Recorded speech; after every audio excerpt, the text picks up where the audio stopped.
muito boa tarde a todos, agradecer a presença de todos, agradecer o convite, quer ao CNQF do Instituto do Emprego e Formação Profissional, quer à Universidade Aberta, por me dar a oportunidade de poder moderar um webinar com a presença de dois especialistas e que desde já começo a introduzir e passando a palavra ao professor Henrique São Mamed, que é professor auxiliar com agregação do Departamento de Ciências e Tecnologia da Universidade Aberta, é também investigador afiliado do INESCTEC e especialista em transformação digital das organizações e cibersegurança. Professor. Boa tarde, obrigado.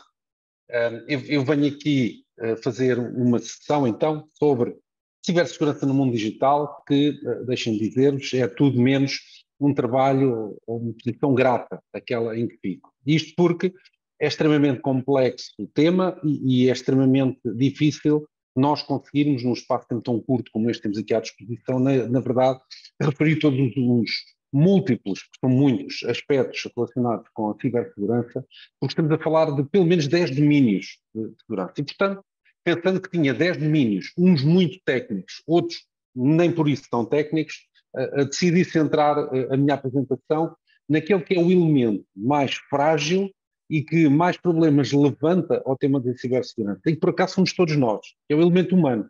E, portanto, esta minha apresentação vai ser focada neste elemento humano e tentar chamar e alertar-vos para coisas que nós fazemos no nosso dia-a-dia, muitas vezes de forma absolutamente inconsciente, e que são fortes contribuidores para a inexistência de uma segurança mais efetiva.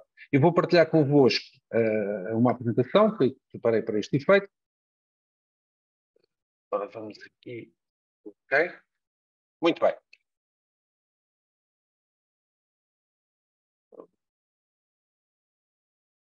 Cibersegurança no mundo digital. A boa notícia é vamos ter a oportunidade de alertar para algumas das problemáticas. A má notícia é que não é possível obter um estado de segurança.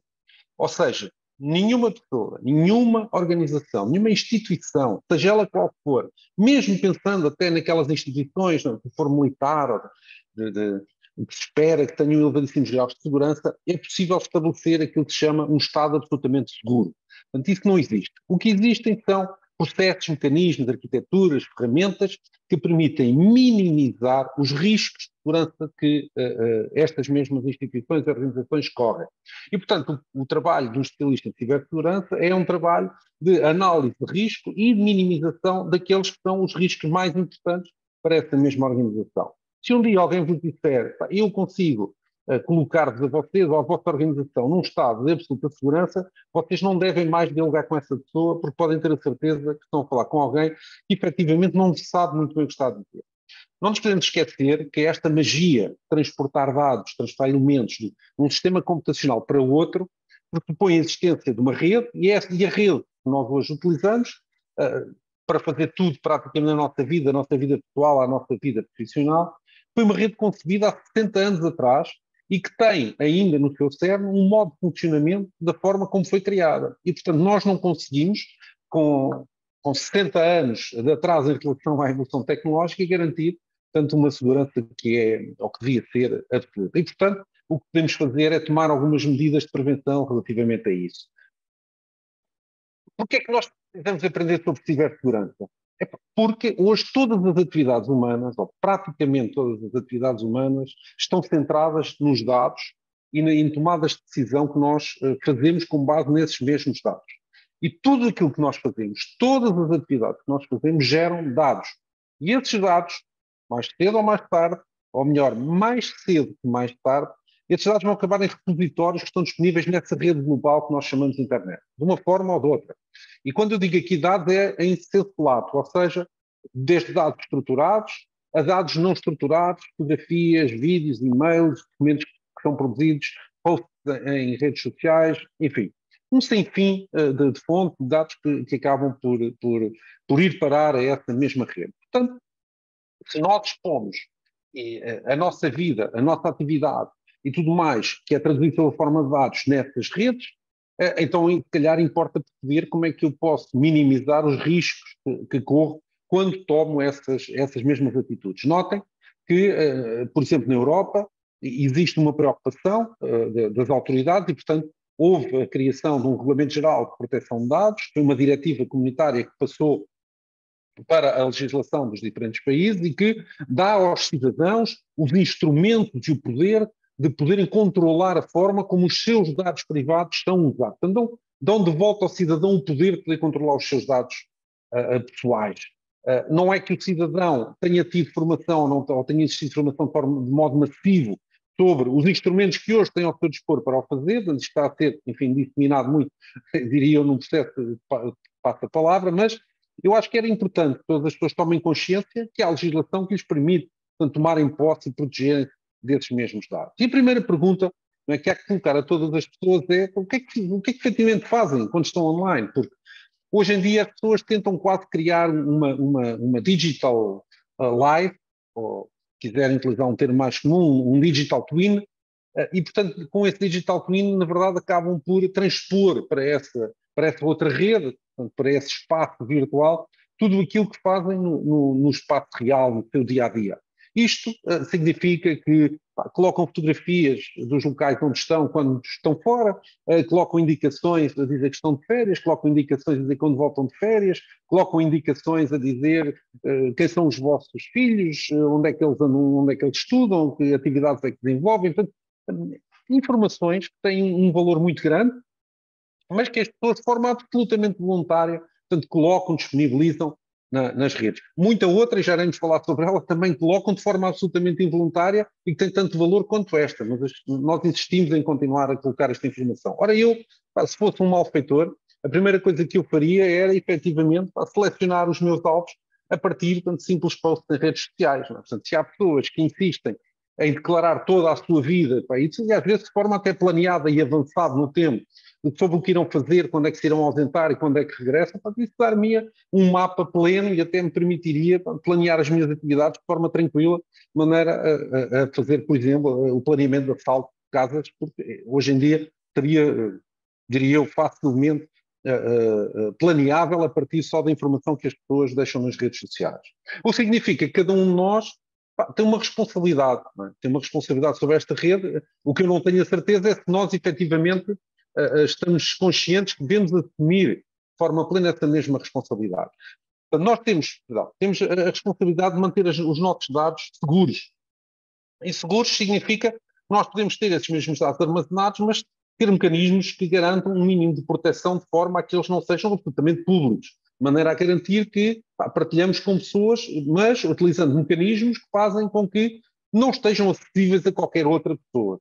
Outra responsabilidade nossa é manter-nos seguros.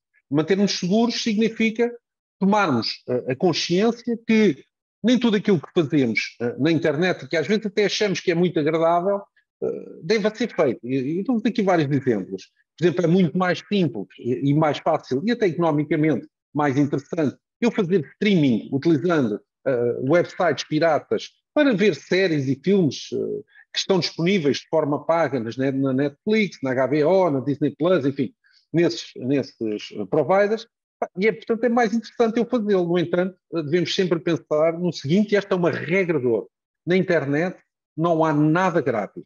E, portanto, sempre que vocês estão a fazer download de alguma coisa para a vossa máquina, a única certeza que podem ter é que, além daquilo que vos providencia o divertimento momentâneo, o streaming de uma determinada série ou de um determinado filme, pensem que pode estar também a ser feito ao mesmo tempo o download de uma determinada peça de software que vai ficar a residir no vosso PC, que até foram vocês que solicitaram para que viesse e que fosse feito o download, e que depois, mais tarde, pode ser utilizado para desempenhar um papel importante num qualquer ataque mais ou menos massivo e permitir a outras pessoas tomarem controle por forma a garantir que a vossa máquina entre numa rede de ataque pirata. E o que significa que todos devíamos adotar um comportamento online adequado. Portanto, ter todas estas questões em mente e assegurar que temos uma responsabilidade efetiva quando utilizamos a internet. É porque além desta internet branca, desta internet aberta, que é aquela a que nós chegamos utilizando os diferentes portais de acesso, por exemplo, o Google, o Bing e os outros portais de pesquisa, e que nós usamos com frequência para tentar procurar informação disponível na internet. Há uma outra internet que está mais ou menos escondida e que se chama Dark Web, e nessa Dark Web então encontramos de tudo. Portanto, quando eu quero piratear coisas, é aí que eu encontro. Quando eu quero procurar produtos cuja aquisição não é lícita, não pode ser feita de forma lícita, garantidamente que é aí nesse espaço também que eu vou encontrar. Portanto, há muitas pessoas, em particular muitos jovens, porque, enfim, é uma forma mais fácil de terem a posse das coisas, que é utilizarem a Darknet, mas cada vez que ligam um servidor na Darknet, significa que recebem também outras peças de software não esperadas e que não são detectáveis nas suas máquinas. Portanto, significa que são necessários, na verdade, um conjunto de passos e de medidas que devem ser tomadas para que isso possa ser feito. Ou seja, o melhor é nós protegermos utilizando um comportamento online, aquilo que eu chamo de comportamento online adequado. Mas com isto tudo importa também dizer que eu já utilizei o termo informação pessoal, informação privada, porque isto é a nossa informação pessoal. A informação pessoal é o nosso nome, a nossa data de nascimento, é o nosso número de segurança social, a nossa morada, o número de telefone, enfim, todos esses elementos que permitem caracterizar o indivíduo e o meio onde ele se insere. Por exemplo, há um outro aspecto que as pessoas partilham muito frequentemente e que também permite obter muito mais informação que aquela que se pensa, que é a matrícula da vossa viatura. Portanto, a matrícula da viatura dá logo um outro elemento conjunto, um outro conjunto de elementos que podem ser facilmente obtidos a partir da internet e tudo isso de forma lícita. Portanto, estes são os dados que nós queremos preservar ao máximo, que nós queremos proteger e que nós não queremos que sejam difundidos com facilidade. É por isso que hoje, quando vão a uma qualquer instituição e onde têm que ser identificados à entrada, já ninguém vos pede a posse do vosso cartão de cidadão. Quando muito pedem, vocês indiquem qual é que é o número do cartão de cidadão para poderem ser identificados, no caso de haver uma situação mais tarde. Mas já não pedem a posse, nem fazem cópias desse cartão de cidadão. Isso também porque o Regulamento Geral de Proteção de Dados vai impor aqui alguma regra relativamente à utilização dessa informação pessoal.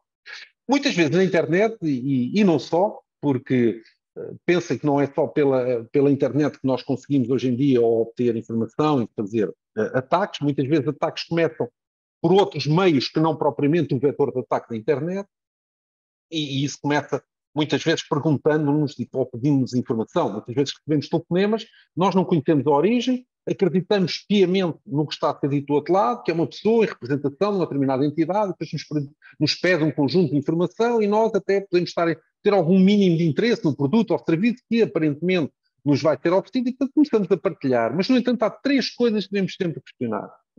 Primeiro, como é que eu posso ter a certeza que a pessoa que me está a perguntar pela informação pessoal é efetivamente a entidade?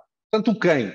Portanto, isto é a primeira pergunta. A segunda pergunta é pensar, mas que informação é que efetivamente me está a ser pedida e porquê é que necessitam desta mesma informação? Porque para fazer uma oferta comercial, na maior parte das vezes, não necessitam de grande informação pessoal da minha parte. Portanto, nós temos que pensar antes de agir. Portanto, quando estamos perante uma situação destas. Porque o que, na verdade, pode estar a ser preparado é um ataque a maior escala, depois mais tarde, que é feito através da internet, mas o primeiro vetor de ataque até pode ser através do telefone. E, portanto, nós temos que ter cuidado com estas questões. Não é só pensar que é o facto de eu estar sentado em frente a um computador que me pode trazer problemas, mas é também pensar que esses problemas hoje estão multiplicados pelas diferentes formas de comunicação que estão acessíveis ao cidadão normal. Portanto, é isso que nós temos que criar em termos de consciencialização. Para manter a nossa informação segura, porque invariavelmente vamos tê-la também em formato digital, torna-se imprescindível a utilização do mais básico mecanismo de proteção, que é a utilização de passwords. E para utilizarmos passwords, e nós tendemos a ter uma série de passwords, muitas vezes tendemos a ter um mínimo apenas dessas passwords, ninguém gosta de ter que ter um user ID e uma password para ligar ao seu PC, depois ter que ter um user ID e uma password para ligar cada uma das diferentes aplicações que estão executadas nesse PC, e cada vez que precisa de ligar tem que meter as credenciais, e portanto ficamos aborrecidos com isso, e o que fazemos é a coisa mais natural. Eu penso que a minha proteção básica chega, ou seja, tenho um user ID e uma password quando ligo o meu PC, traz aplicações que já não é necessário, porque é necessário apenas conhecer a minha credencial de acesso ao PC e o resto está protegido por trás disso. Nada poderia ser mais enganoso, mas tendemos a comportar-nos assim, mas não podemos esquecer que quando temos os nossos dados privados, devemos utilizar então passwords fortes. em particular para coisas que são absolutamente críticas. Por exemplo, o acesso às nossas contas bancárias. Essas devem ser fortemente protegidas, porque se alguém, personificando-vos, entrar na vossa conta bancária e fizer movimentos, vocês terão uma imensa dificuldade em explicar ao banco que não foram vocês, porque o banco nos seus registros terá o vosso user ID e a vossa password como sendo os garantes da entrada e da identificação perante o ambiente do banco. E, portanto, nessas situações pode ser bastante complicado. Significa que há algumas regras básicas que devem ser seguidas e que tendemos também, mais uma vez, a obviar e que eu hoje quero salientar aqui. Nós não devemos utilizar qualquer tipo de informação pessoal na própria password. Por exemplo, o nosso nome, o nome, sei lá, do cão, do gato, a data de nascimento, o número de telefone, a morada, a marca do carro. Nada desses elementos deve fazer parte das passwords porque são facilmente adivinháveis. E, portanto, nós devemos socorrer-nos em conjuntos extensos de letras maiúsculas, minúsculas, números e símbolos. Dir-me-ão nesta altura, pois, isso é bonito, mas torna-se muito complexo, porque eu tiver que manter muitas passwords, uma para cada aplicação, cada sistema, vejam a quantidade de passwords que eu tenho que manter. Muito bem, mas hoje aqui eu vou-vos ensinar um método de criar passwords de forma absolutamente simples e passwords fortes. E mais, vou-vos dar pistas para um site onde podem testar esta password. E esse site dir-vos perante esta password qual seria o tempo de computação necessário para se conseguir adivinhar a vossa password. Uma coisa é básica, as passwords têm que ter um mínimo de 8 caracteres de comprimento, portanto nada menos do que 8, e devemos socorrer-nos, porque mentalmente torna-se mais fácil fixar, uma frase-chave. E também os nossos telemóveis, não devemos esquecer isso, têm imensa informação pessoal, mas imensa informação pessoal. Porque não se esqueçam, tem lá todos os vossos contactos, os vossos e-mails, as vossas mensagens, um sem número de elementos que já agora vocês tendem a partilhar de forma aberta e livre com o mundo, porque cada vez que instalam uma determinada aplicação, se fiz um simples jogo que gostam de jogar, nunca leem as letras pequeninas do contrato. Ou WILA, End User License Agreement. Portanto, essas letras pequeninas tipicamente dizem, ok, pode instalar este jogo, pode utilizá-lo sem pagar, vai ter algumas promoções comerciais no meio, é fácil de aceitar isso, mas você vai permitir que esta aplicação partilhe também as mensagens, a sua lista de contactos, os seus e-mails, tudo o que você tem no telefone. E vocês, tipicamente, como não leem, portanto, essas letras pequenas, aceitam de cruz, não é? Porque senão, de outra forma, também não conseguem usar a aplicação. Portanto, fazem isto de forma, diria eu, mais ou menos inconsciente. No mínimo, pelo menos uma password no telemóvel é fundamental, porque se eu for perdido ou for roubado, que é fácil, quer dizer, dificulta, não impede que tenham acesso aos vossos dados, mas pelo menos dificulta um pouquinho a vida de quem obtém esse telefone. Por outro lado, isto quer dizer também que temos que ter imenso cuidado, não é, quando estamos na internet. Nós temos que pensar antes de clicar. Isto é regra de ouro também.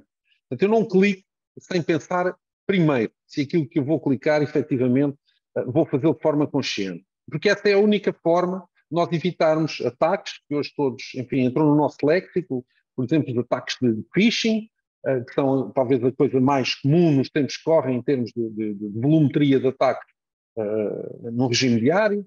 E, portanto, há regras básicas, que é nós temos que pensar, cada vez que vejo um link, eu tenho que pensar, mesmo quando esses links parecem provir de fontes que nós conhecemos, são colegas de trabalho, enfim, são amigos, mas pensem sempre que pode ser malware a me enviar esses e-mails em nome dessas pessoas. E, portanto, tudo aquilo que vos pareça mais ou menos suspeito, são coisas que vocês não solicitaram, não pediram, devem pensar. Portanto, nós nunca devemos clicar em e-mails que para nós são suspeitos. Nunca devemos fazer reply a e-mails de instituições como o vosso banco, as autoridades, a autoridade tributária, a polícia judiciária, porque devem receber imensos e-mails a dizer que estão a ter alvo num processo de investigação criminal, e, portanto, em breve vão ser contactados, se quiser mais informações, clique neste link. Portanto, é o tipo de coisas que deve levantar, portanto, a vossa suspeição. Nunca devemos abrir, portanto, anexos que são absolutamente desconhecidos, que não foram solicitados, ou que foram enviados assim de forma intempestiva e nem percebemos muito bem.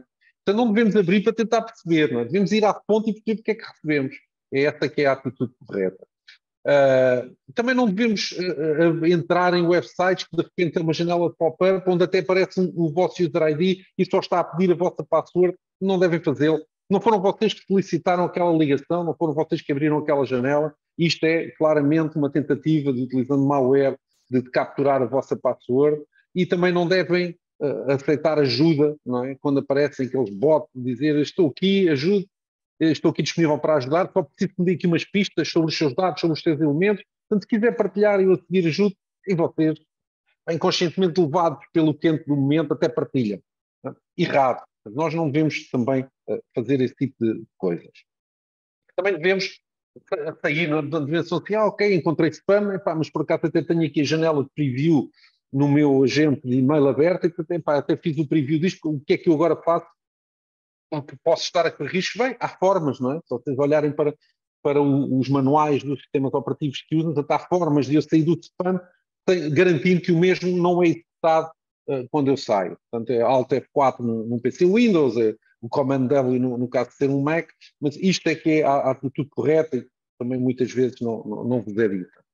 Depois temos a questão das redes sociais, não é? Já abordámos isto, e nós tentamos transportar para este mundo real, para este mundo digital, uma réplica do mundo real. E depois, neste mundo digital, acontece como no real. Portanto, há sítios que são seguros, são bons, são divertidos, informativos, mas depois também há muitos sítios que foram criados exatamente só para não serem divertidos e serem uma fonte de captura dos vossos elementos, dos vossos dados, daquilo que vocês não querem partilhar, mas que acabam por partilhar de forma inconsciente. E, portanto, há que tomar atenção também naquilo que partilhamos nas redes sociais. Eu, por exemplo, nunca postei fotos das minhas filhas nas redes sociais.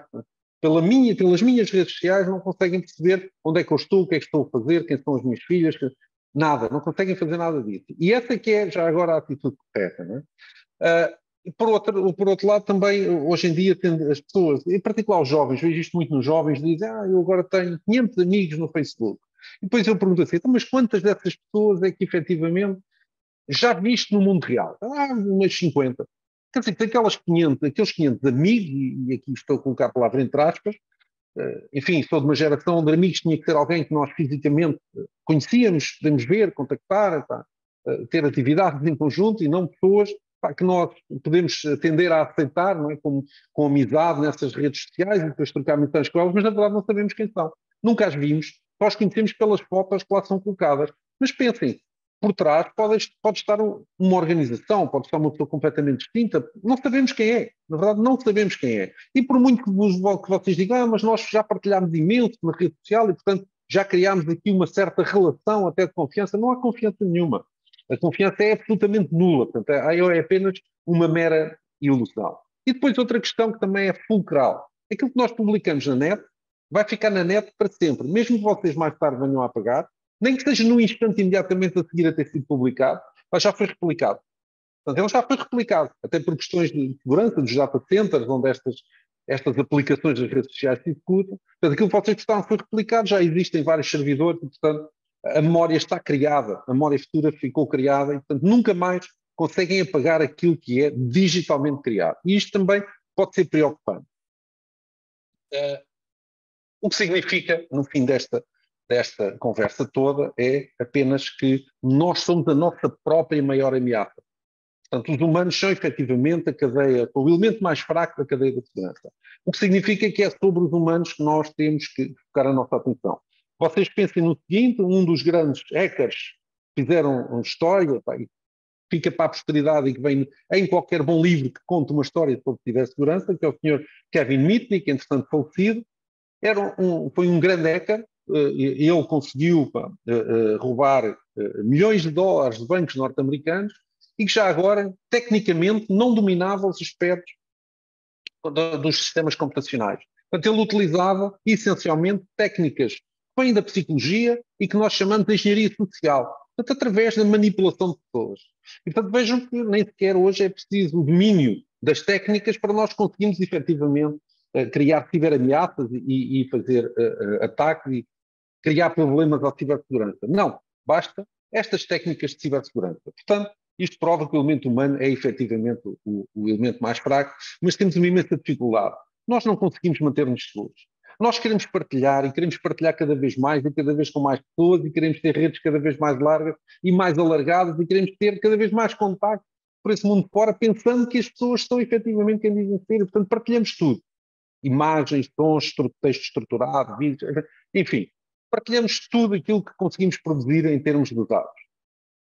E isso é absolutamente errado. Peço desculpa. é absolutamente errado.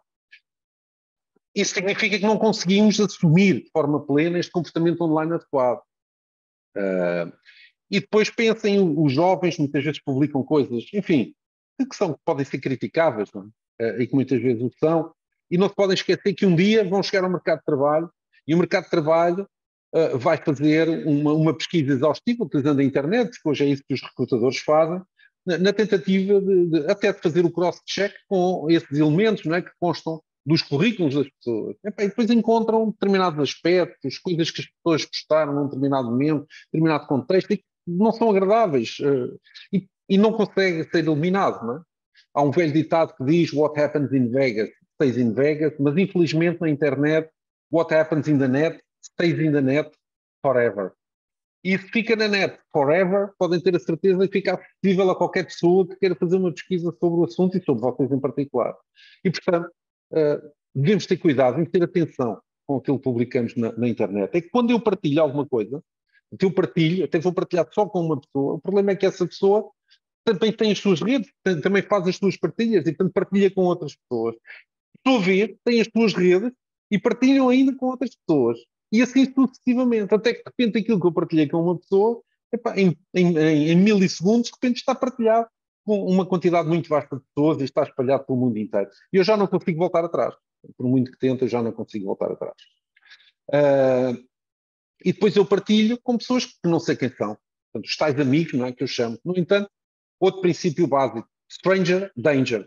Okay? Portanto, este é um princípio básico. Já agora, tem sido muito utilizado, não é? por diferentes tipos de rede, inclusive até por redes pedófilas, onde fazem passar por crianças ou por jovens, e onde entram em contato com outros jovens, tentando personificar e assumindo um discurso desses mesmos jovens. E, na verdade, estão a levá-los ao engano. Já agora, isso também acontece com os adultos. Não é?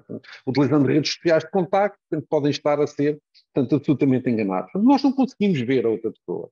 Podem perguntar, podem questionar o que quiserem, mas à distância nós conseguimos ter quem quisermos. Essa que é a mais pura das realidades. Eu até, muitas vezes, até por graça dos meus amigos, não sei se estão aqui muitos fãs da saga da Guerra das Estrelas, mas eu digo, no mundo digital sou o Darth Vader. E gostava que alguém provasse que eu não sou o Darth Vader. Não é? Portanto, era muito interessante que o conseguissem fazer. Portanto, podemos ser quem quisermos. E com tudo o que fizermos, deixa um rastro. E esse rastro até tem nome, chama-se pegada digital. Okay? E essa pegada digital, mais tarde ou mais cedo, vai acabar por se refletir em nós, naquilo que somos e naquilo que fazemos. Positivo ou negativamente. Só depende de cada um de nós. Aquilo que nós tendemos a fazer neste espaço digital. Sabendo que tudo o que fizermos em cada momento vai deixar o seu rastro. Este webinar que hoje está aqui a ser feito vai deixar o seu rastro. Porque nós estamos no YouTube e nunca mais conseguiremos remover este vídeo, porque depois há pessoas que vão fazer download dele, há pessoas que vão guardá-lo, ele vai ser replicado em vários servidores e vai estar acessível, pode ser pesquisável. Portanto, tudo o que hoje for aqui dito não me pode nem deve envergonhar nem mim, nem nenhuma das outras pessoas que estão aqui, porque isto futuramente isso irá refletir na nossa própria condição. Portanto, é importantíssimo que nós pensemos nisto. Não é? Portanto, eu não publico palavras, eu não publico fotografias, eu não faço comentários sobre os sites que sejam criativos ao ponto de mais tarde poderem se virar contra mim. Não é? Portanto, isto é pensar que quando eu passo na praia e deixo as minhas pegadas, não tenho que me preocupar que depois a maré muda e as pegadas ficam limpas. Não é? E a praia, a situação da areia volta a ser reposta.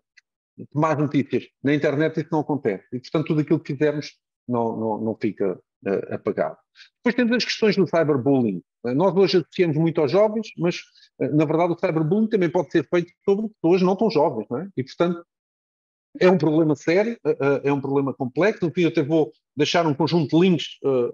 Eu penso que estas apresentações vão ser partilhadas, podem depois ver nesses links, porque todas as pessoas que sofrem ciberataques, os diferentes tipos de ciberataques acabam por ter impacto psicológico e isso hoje é estudado e abordado de forma até bastante séria. Eu tenho lá alguns links, algumas pistas que deixarei para isso. Mas o cyberbullying em particular é muito mais fácil até ser feito do que o bullying atual, não é? que faz e que acontece muitas vezes, não só nas escolas, mas também nas organizações, nas empresas, isso também acontece, não vale a pena escamotearmos essas questões, não é? Mas uma coisa é certa, é que no mundo digital ele pode tomar proporções tão graves que o mais fácil é nós conseguirmos parar, bloquear e dizer. Portanto, esta deve ser a tomada de consciência que todas as pessoas que se sintam alvo de bullying devem fazê-lo. Professor, eu sei que Sim. este é o papel que ninguém gosta de fazer, mas pedia-lhe para, se pudesse concluir. Sim, senhor, eu também estou claro. Portanto, só para vos dizer, epá, por exemplo, dos adolescentes, mais de metade já foram vítimas de bullying online. Seja de um bullying mais simples, seja de um bullying mais complicado. Ainda hoje em dia é fácil abrir as notícias e percebermos que houve uma jovem, de repente o namorado pôs imagens, pôs fotografias, enfim. Isso são formas de bullying, diferentes formas. Portanto, provoca verdadeiro sofrimento nas pessoas, não é? E nós devemos estar preparados, e a sociedade como um todo deve reagir a este tipo de coisas. Portanto, há medidas que podem ser tomadas, há coisas que devem ser feitas, não nos esquecendo, não é? Todos esses aspectos que foram feitos deixam um rastro digital, portanto vão ficar para sempre e vão marcar tantas pessoas. Uma forma, vocês têm de verificar, muito simples, da informação que dão gratuita sobre as coisas que fazem, é, por exemplo, quando fazem a disponibilização de uma qualquer imagem, uma fotografia que tiram, não é? Num determinado local e depois decidem postar numa rede social. Vejam, por favor, utilizando este site que está aí nesse link, a quantidade de informação que vocês deixam juntamente com essa imagem. Todas as imagens, praticamente todos os fecheiros que nós queremos no espaço digital têm uma coisa que são metadados. São dados que descrevem os dados. E não é difícil vocês postarem uma fotografia e nós termos por trás da fotografia um conjunto de metadados que é facilmente obtido com a análise, como por exemplo este website que aqui está, nos diz a que horas foi tirado, com que dispositivo, com que sistema operativo, em que localização exata, etc. Portanto, há um conjunto de informação que vocês dão e dão de forma grátis.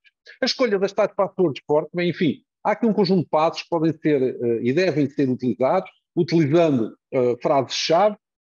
Nós começamos por memorizar uma frase que nos diga alguma coisa, como por exemplo esta, na minha casa tenho limoeiros, e depois se transforma, virem aqui no passo 4, numa password extremamente forte, é? Utilizando portanto, todas aquelas regras que dissemos, para caracteres maiúsculos, minúsculos, símbolos especiais, e portanto torna-se extremamente difícil e complexo de adivinhar, e depois posso ainda ir a este site, cujo link está aqui, que é o Acetec, e verificar, né, se verdadeiramente esta password é uma password forte ou não. Eu na verdade não tenho que decorar esta password já aqui em nível 4, eu só tenho que decorar a frase e que me lembro com facilidade, que é na minha casa tenho limoeiros. Já agora, se por acaso arranjarem o meu user ID em alguma instância, eu não uso esta frase, palavra-chave como password em lado nenhum, portanto não vale a pena perderem o vosso tempo à procura de tentar entrar nas minhas contas com ela. Mas isto serve aqui como um exemplo claro. Depois, há um conjunto de leituras que eu acho que são complementares a este webinar e que vos permitem perceber melhor quais é que são as problemáticas que hoje a sociedade no geral enfrenta com estas questões da cibersegurança.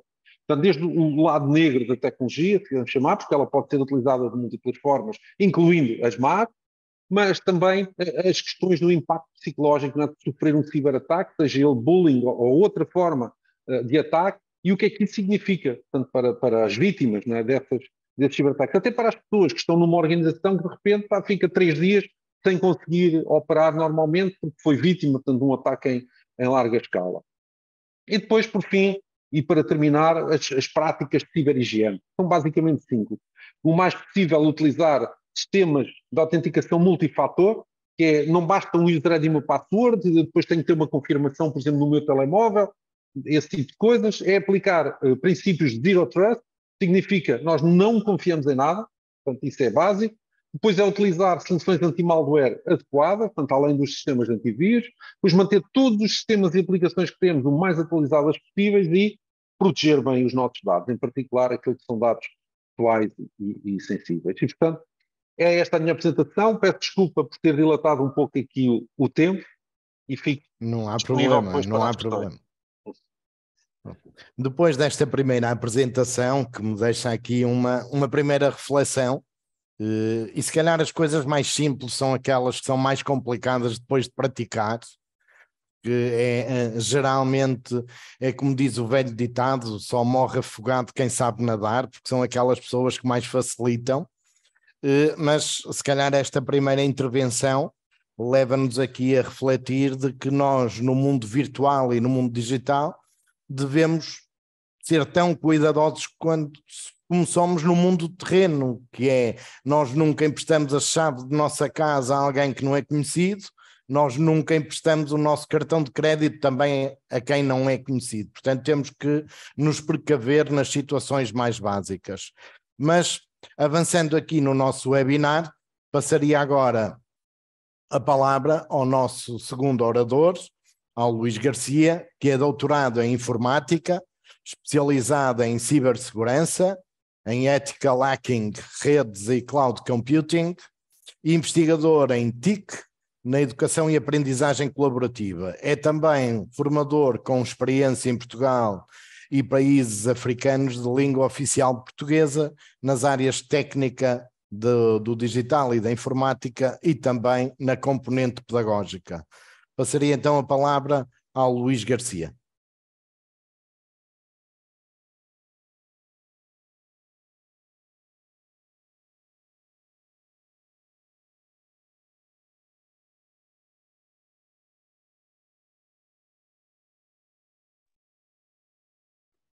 Não sei se o Luís está sem som. E agora? Agora sim, Okay. agora sim. Ok. Então estava a fazer só um agradecimento especial a quem está a assistir ao nosso webinar, pela paciência, pela coragem. Agradecer também ao professor Henrique São Mamed pela excelente intervenção que fez. Fico aqui um bocadinho com a criança nos braços. Agora vamos ver se consigo cativar a nossa audiência e vamos falar essencialmente da cibersegurança ao nível das redes sem fios.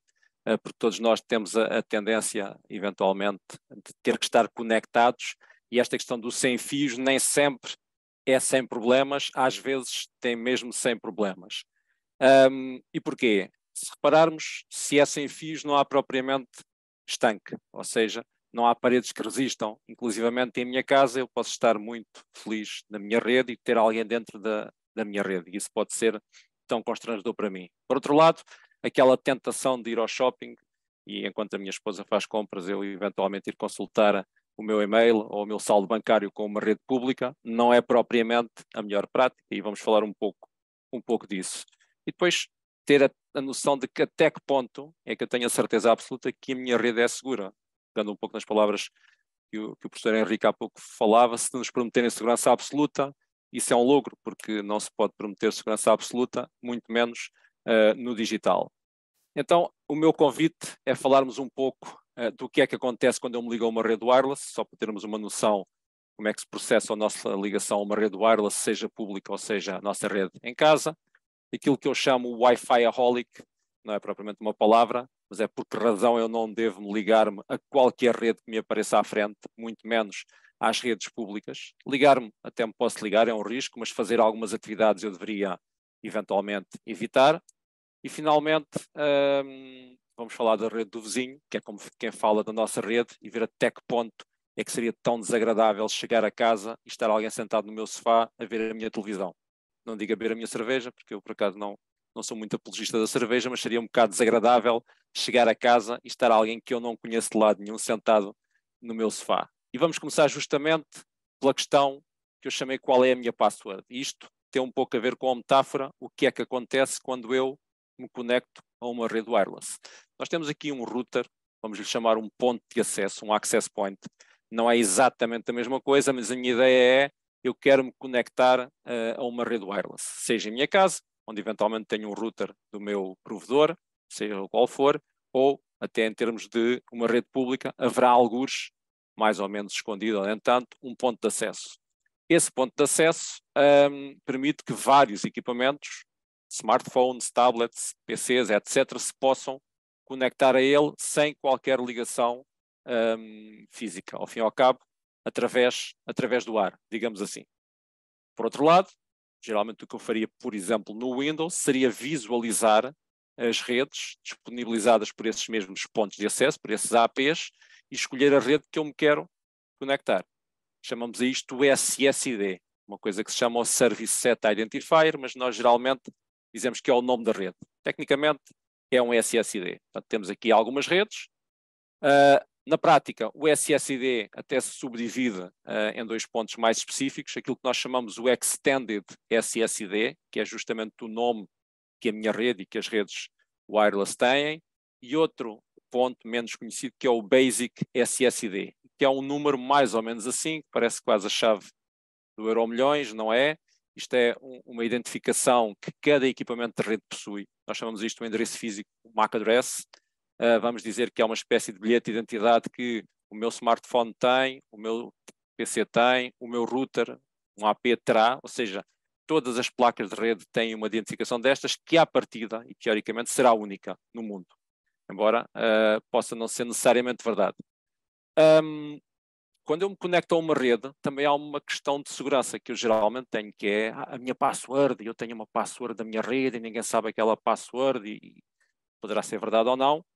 É verdade que, por um lado, existem alguns algoritmos de segurança que fazem com que essa password eventualmente ofereça alguma camada de segurança, porque é que diz que se trata, são camadas de segurança à minha rede wireless.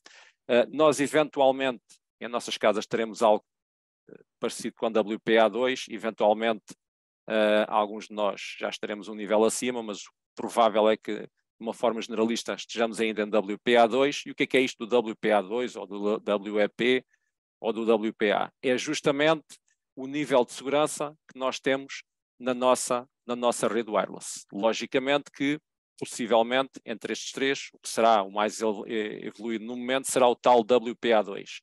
Trocando por miúdos, eu não me vou alongar aqui muito em termos técnicos, isto será visivelmente a password que nós escolhemos. Não é isso, obviamente, mas para nós, utilizadores mais comuns, será aquela password que a nossa rede tem. Tem que ver com isso, por assim dizer.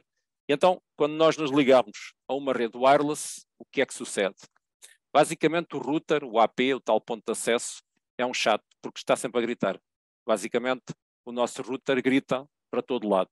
Isto tecnicamente tem um nome, mas, que é o announce, mas o nosso router, o router de um shopping, o router, sei lá, do restaurante onde nós vamos, do café onde vamos tomar café, está repetidamente a gritar a sua rede. O que acontece é que ou nós ignoramos, ou então eventualmente conectamos o nosso smartphone, ligando o Wi-Fi no nosso smartphone e apanhamos o grito desse router. Aliás, se eu fizer isto neste momento com o meu smartphone, vou apanhar a identificação de várias redes. Significa que na minha localização, na minha proximidade, existem várias redes que estão, entre aspas, a gritar o seu nome. Se eu aceitar esse grito, por assim dizer, portanto, se eu me tentar conectar a essa rede, vou fazer mais ou menos ou vou iniciar um processo de comunicação, ou uma resposta, no caso, que vai conter aquilo que eu chamo a minha autenticação. Portanto, eu vou tentar autenticar-me naquela rede. Portanto, eu ouvi o grito daquela rede a dizer eu sou o Francisco, e eu vou responder ao Francisco. Não será o Francisco, será a rede não sei das quantas, e eu vou responder àquela rede porque tem a autenticação. Ou até já está gravada no meu dispositivo, ou então eu vou depois, quando for solicitado, colocar aquela password e serei conectado àquela rede. Eventualmente, o meu router ou o meu AP, o meu ponto de acesso, vai-me depois voltar a pegar naquela informação e dar-me uma resposta. E, para não ser muito técnico, eventualmente eu direi, sim senhora, já tomei conhecimento, estou conectado, muito obrigado. E este processo, ou seja, o router gritou, eu aceitei o grito do router e respondi-lhe, o router voltou a enviar-me uma informação e eu tomei conhecimento que me queria conectar. Tecnicamente, nós chamamos isto um wireless handshake, um four-way handshake, porque é feito em 4 momentos. Isto significa que o meu router e o meu smartphone, por exemplo, se conheceram, apertaram as mãos e começaram a comunicar. Sempre que nós nos conectamos, se usarmos esta questão do WPA2, que será aquilo que nós usamos maioritariamente hoje em dia, sempre que nós nos conectamos a uma rede, é mais ou menos isto que acontece. Mais técnico, é verdade, mas é este processo. E neste processo, alguns neste aperto de mão, é partilhada a nossa autenticação. E esta autenticação pode ser interceptada. Nós vamos depois, mais no final da nossa apresentação, tentar ter tempo só para demonstrar como é que isto sucede. Já agora um parênteses também, há um pormenor que muitos dos nossos routers têm um botãozinho que nos facilita a vida quando aquele amigo vai lá à casa e a primeira coisa que nos pergunta não é como nós estamos, é qual é a password da net. E então às vezes nós temos lá um botãozinho que utilizamos, diz WPS, carregamos no WPS e acontece magia, que é nós nem sequer temos que dar a password da nossa rede ao nosso amigo, porque ele liga-se à rede e já está ligado, porque este WPS aparentemente facilita a vida, permite que durante um curto espaço de tempo o meu amigo que está lá em minha casa, que se está a tentar conectar à minha rede, entre na minha rede sem sequer precisar da minha password. Isto é feito para facilitar a vida Como nós descobrimos quando começamos a interessar-nos um bocadinho mais por estas áreas, talvez seja uma boa ideia, por exemplo, desativar isto. Não vou explorar esta parte, porque não terei tempo para isso, mas isto é mais uma daquelas facilidades que nós temos nas nossas redes em casa, nos nossos routers, e que muitas vezes facilitam-nos a vida, mas também facilitam a vida de quem nos quer atacar, porque infelizmente existem estratégias para explorar esta facilidade que podem ser utilizadas por pessoas com outros intuitos. Quando eu falei do Wi-Fi-aholic, referia-me à questão de eu usar uma rede pública. Até que ponto é que eu posso usar uma rede pública com alguma segurança? Primeiro, se é público, e o professor Henrique falou aqui de forma tão proeminente acerca do que é público, não é? Se é público, está num espaço público, estou no meio de toda a gente. Até que ponto é que eu me sinto confortável com isto? Porque é assim que se faz. A internet foi feita para ser eficiente, não foi feita para ser segura. Portanto, até que ponto é que eu me sinto seguro numa rede pública? Eu não me sinto. A primeira questão que eu deveria ter, ou que deveria colocar, é até que ponto é que eu estou ligado exatamente à rede onde queria estar ligado. Porquê? Então, eu estou aqui a ver várias redes, porque eu posso me enganar no nome. Eu não me posso enganar no nome, eu posso ser levado a ligar-me a uma rede, pensando que estou nessa rede e de facto estar numa rede paralela. Alguém pode fazer uma cópia da rede do shopping e eu penso que estou ligado à rede do shopping e não estou. Estou ligado a uma rede de alguém que fez, por exemplo, e já agora isto seria um ataque com um nome muito catita chamado Evil Twin, um irmão gêmeo da rede real, nas quais a ligação obviamente está nas mãos de um pirata e eu penso que estou ligado à rede real, não estou a ter internet na mesma, mas estou a passar toda a minha informação, todo aquilo que é o meu tráfego, nas mãos de alguém que eu não conheço e que me pode prejudicar. Porque, de facto, não há almoços grátis, ninguém dá nada a ninguém. Mesmo que eu não me engane na rede e me ligue a uma rede real pública, é sempre uma boa ideia eu desconectar-me dessa rede. Se já não preciso de utilizar, uma coisa tão simples como desligar-me da rede, fazer logout, digamos assim, dessa rede, seria conveniente. E depois ter mais algumas atenções que nós muitas vezes não temos. Isto aqui são só alguns pontos e são meras dicas, como, por exemplo, fazer algo que os nossos smartphones, de vez em quando mudam mais ou menos o formato das suas aparências, mas alguns nas definições está essa opção. Por exemplo, aqui neste caso seria um exemplo de um smartphone Android, que é desligar aquilo que é o autoconnect. Eu não me quero conectar a uma rede pública que apareça de repente. Ou seja, se eu me ligar a uma rede, quer ser eu escolher que me quero ligar à rede. Os nossos smartphones têm a opção de se ligarem a redes abertas. Portanto, assim que apanham uma rede aberta, uma rede pública, conectam-se automaticamente. Seria uma boa solução, nós nas definições do nosso smartphone, nas definições do Wi-Fi, desligarmos essa opção. Tal como, por exemplo, o nosso Windows tem a opção de partilha de redes e ficheiros, por defeito. Isto pode não ser conveniente para mim. Às vezes é conveniente, mas muitas vezes não é. A maior parte das vezes, provavelmente, nem é conveniente para mim. Portanto, eu deveria também desativar isso. Então, mas isso é muito perigoso. É uma partilha. Então, e se eu desativar isso, fico seguro? Eu digo que fico com mais uma camada de segurança. Não fico seguro. É mais uma camada. E aqui nós falamos sempre em camadas. Não é possível ter segurança absoluta. Nós podemos é tentar vestir um casaco que nos dê mais alguma segurança. E se eu tenho mesmo que estar numa rede pública, então se calhar devia me preocupar com aquilo que eu digo. Aquilo que eu digo na rua toda a gente pode ouvir. Aquilo que eu faço numa rede pública é possível de ser interceptado por alguém mal intencionado que esteja naquela rede. Então, posso usar uma VPN? O que é uma VPN? Sim, posso usar uma VPN. Uma VPN seria uma espécie, e assim a metáfora melhor talvez seja um túnel que me permite, por exemplo, ou que me permitiria, por exemplo, aceder ao meu banco numa rede pública com mais segurança do que se eu não usasse uma VPN. Portanto, se eu, e às vezes, atenção, eu uso uma VPN às vezes, e há muito essa ideia, usar uma VPN para assistir, por exemplo, a programas que nós não podemos assistir em Portugal, porque há aquela ideia que a VPN usa um IP não sei de onde, ou seja, vai fingir que eu estou nos Estados Unidos ou que estou não sei aonde, depois posso assistir àquele programa que não consigo ver no meu país. É verdade, as VPNs têm várias finalidades, mas eu diria que neste caso a melhor é que se eu tiver acesso a uma VPN, posso proteger o meu tráfego. Ainda assim, aquilo que eu faço, no mínimo dos mínimos, fica nos senhores da VPN. Seja lá quem eu esteja a pagar a VPN, eles vão ter acesso ao meu tráfego.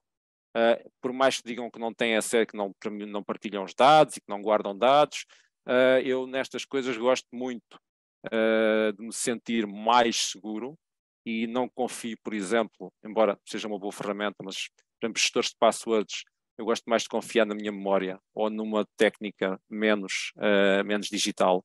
Portanto, não estou a dizer mal dos gestores de passwords, mas eu não uso gestores de passwords porque não confio. E uma VPN eu confio QB. Se eu tiver que fazer um acesso, por exemplo, ao home banking, eu prefiro não usar uma rede pública. Mas se fosse levado a usar, talvez tivesse que confiar numa VPN. Também dar aqui uma pequena chamada de atenção, que é nós habituámos a dizer HTTPS. Isso é o HTTP seguro. É mais seguro, mas há fraudes em HTTPS. Ou seja, eu posso montar um site fraudulento que utiliza HTTPS. Portanto, o facto de ser HTTPS não é um garante de mais segurança. Quer dizer que o tráfego daquele site está encriptado, está lá todo codificado, mas não é necessariamente dizer-me, não, podes avançar, porque o site é legítimo. Pode não ser. E se eu vou usar, lá está o acesso ao home banking, não uso uma rede pública. Portanto, mais vale não usar uma rede pública, mais vale desconfiar, mais vale esperar e chegar a casa. E ter cuidado mesmo assim, e como algumas coisas o professor Henrique também já referiu, o tal anti-malware, ter uma boa firewall, nem que seja, no mínimo dos mínimos a firewall que vem com o Windows, nem que seja só isso. Ter um antivírus, nem que seja o antivírus que vem com o Windows, é o mínimo dos mínimos, portanto melhor que nada, mas é uma boa solução investir numa boa firewall, num bom antivírus e fazer coisas simples como, por exemplo, atualizações. O Windows tem atualizações com frequência, os nossos smartphones também têm atualizações, elas fazem-se para corrigir buracos. Eu costumo dizer que se a Microsoft construísse carros, nós comprámos um carro com 3 rodas, depois íamos na autoestrada e saía uma 4ª roda. Depois ficava lá montada no carro. Se fosse Windows, nós depois tínhamos que desligar o carro e voltar a ligar. O Windows geralmente requer o reinício para fazer a atualização, mas atualizações são importantes. E mesmo assim, com estes cuidados todos, ter a noção que não há paredes que façam a segurança da nossa rede. Se é sem fios, qualquer pessoa pode assaltar a nossa rede. Seguro, se nós cortamos a rede e acaba-se com a rede. Portanto, e se nós não temos rede, mais ninguém tem. Também é uma boa ideia, que é aquela ideia de andar a jogar à bola e depois estou a perder e a bola é minha, levo-a para casa. Mais ninguém joga. É mais ou menos assim. Por fim, a terceira parte teria a ver com a rede do vizinho, a minha rede também. O facto de ser minha rede, de estar em minha casa, não quer dizer que não haja perigos. Há sempre perigos. O meu mantra na cibersegurança é este: não há segurança. E eu tenho que pensar como é que um invasor pode fazer para poder proteger a minha própria rede. Se eu for ao dicionário, diz-me que o vizinho é aquele que está próximo, e de facto aqui é a chave nas redes sem fios, as redes que estão próximas. E se estão próximas, se há uma rede com fios, tenho que bater à porta do meu vizinho e dizer-me assim: vizinho, deixa-me lá ligar aí no seu router, e levo o cabo. Mas se é sem fios, isto não é necessariamente verdade. Eu posso assaltar a rede do meu vizinho. O meu PC faz isso? É capaz de fazer. Eu vou ter que ter equipamento especial, uma destas placas de rede. Eu tenho aqui, não se vê muito bem aqui, mas tenho aqui uma placa de rede destas. É uma placa de rede com uma característica especial, porque faz uma coisa que se chama o modo monitor, que é uma coisa que geralmente as nossas placas de rede normal não fazem. Também faz outra coisa que as placas de rede normal não fazem, que é interagem com redes às quais não estão ligadas. Isto não é propriamente ilegal. Pode ser ilegal o que se faz com isto, já agora. E software, obviamente. Nós temos que lidar com alguns softwares, que eu vou tentar aqui demonstrar se ainda estiver dentro do meu timing.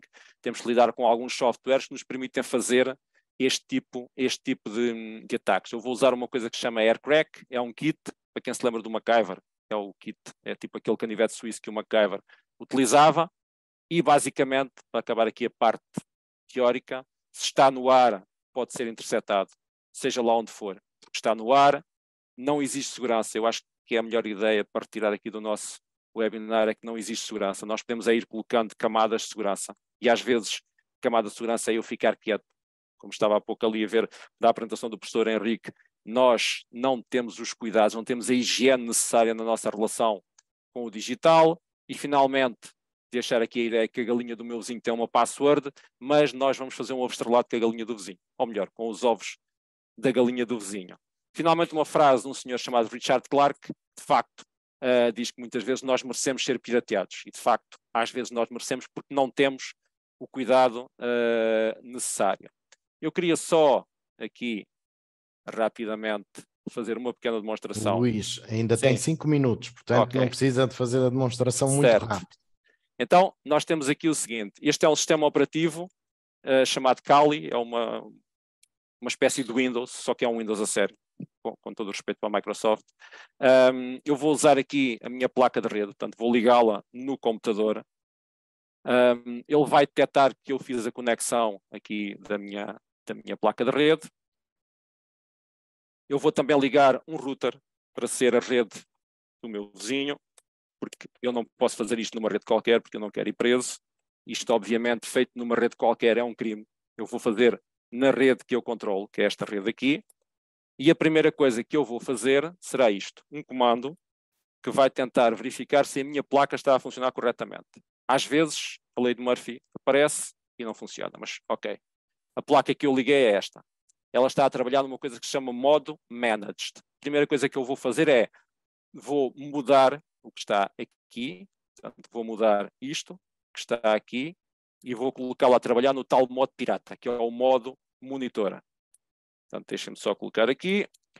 Isto é um comando Linux para eu poder executar um comando como administrador. Este é um comando, e o comando Airmon faz parte do tal aircrack. A única coisa que ele vai fazer é, vai iniciar a placa de rede que se chama WLAN, que é rede wireless 0, é o nome da placa.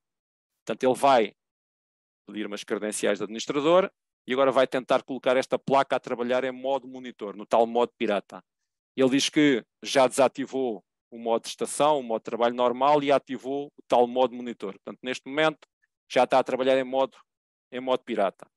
Eu agora vou fazer o seguinte, vou utilizar outra ferramenta chamada AirPlay, que é a ferramenta de teste, e por isso é que eu vou colocar aqui teste, para ver se a minha placa está a trabalhar corretamente ou não. Já agora, só um pormenor que é importante, este foi o primeiro comando que eu fiz para ver se a placa estava ativa. A placa mudou de nome. Ela há pouco chamava-se WLAN 0, agora passou a chamar-se WLAN 0 MON, porque está em modo monitor, está no tal modo pirata. E isto é importante porque daqui para a frente eu vou me referir à minha placa como a placa WLAN 0 MON. Eu vou fazer um teste, só pretendo saber se ela está a funcionar. Injection is working. Era isto que eu queria ouvir. Portanto, ela está em modo monitor, em modo pirata, e tem o modo de injeção a funcionar. Posso injetar informação para redes alheias. O que é que eu vou tentar fazer agora? Vou tentar perceber se há aqui alguma rede na minha envolvência que eu possa atacar. E para isso vou arranjar outro comando chamado aerodump, faz parte do tal kit. Vou colocar aqui o nome da minha placa e vou começar aqui à escuta a ver se apanha a rede do meu vizinho. Olha, nem de propósito, vou apanhar várias redes que são literalmente as redes dos meus vizinhos, aos quais eu não faço isto, juro, porque eu sou um pirata ético, mas tenho aqui, eu vou aqui terminar isto, se vocês repararem, tenho aqui a rede do vizinho, que está neste router aqui. Portanto, eu não consigo mostrar muito bem o router, deixa ver, ok, não consigo mostrar, mas é o router que eu tenho aqui para os meus testes. Tenho aqui o ESSID, portanto, a tal rede do vizinho. E deste lado tenho o BSSID, o tal basic, o tal número que identifica este router. O que é que eu vou fazer? E é o que é que um pirata pode fazer com a minha rede? Pode fazer isto. Sudo, aerodump, que é a ferramenta de ataque. Agora, eu vou dizer qual é a identificação. Reparem, nem sequer preciso do nome da rede. Só preciso do endereço físico daquele equipamento. Isto anda no ar. Nós geralmente, quando ligamos a uma rede, não vemos isto, mas isto está no ar também. Faz parte daquele grito que o nosso router está sempre a dar. Eu vou colocar aqui essa informação. Vou também colocar o canal. Nós trabalhamos em canais, não é obviamente na SIC, nem na RTP, mas trabalhamos em canais. Esta rede está a operar no canal 6, portanto eu vou dizer que vou tentar interferir no canal 6 e vou tentar escrever aquilo que eu apanhar num ficheiro chamado escuta o vizinho. Oi? E o que é que se vai passar? Eu vou fazer aqui um Enter. Eu esqueci-me de um pormenor, porque me esqueci de dizer que vou usar aqui o WLAN Zero Mon. Preciso sempre dizer qual é a placa. E agora o que vai acontecer é isto. Se correr bem, alguma coisa vai acontecer aqui. E agora reparem, o meu vizinho tem o seu smartphone. E o meu vizinho vai se ligar à rede dele.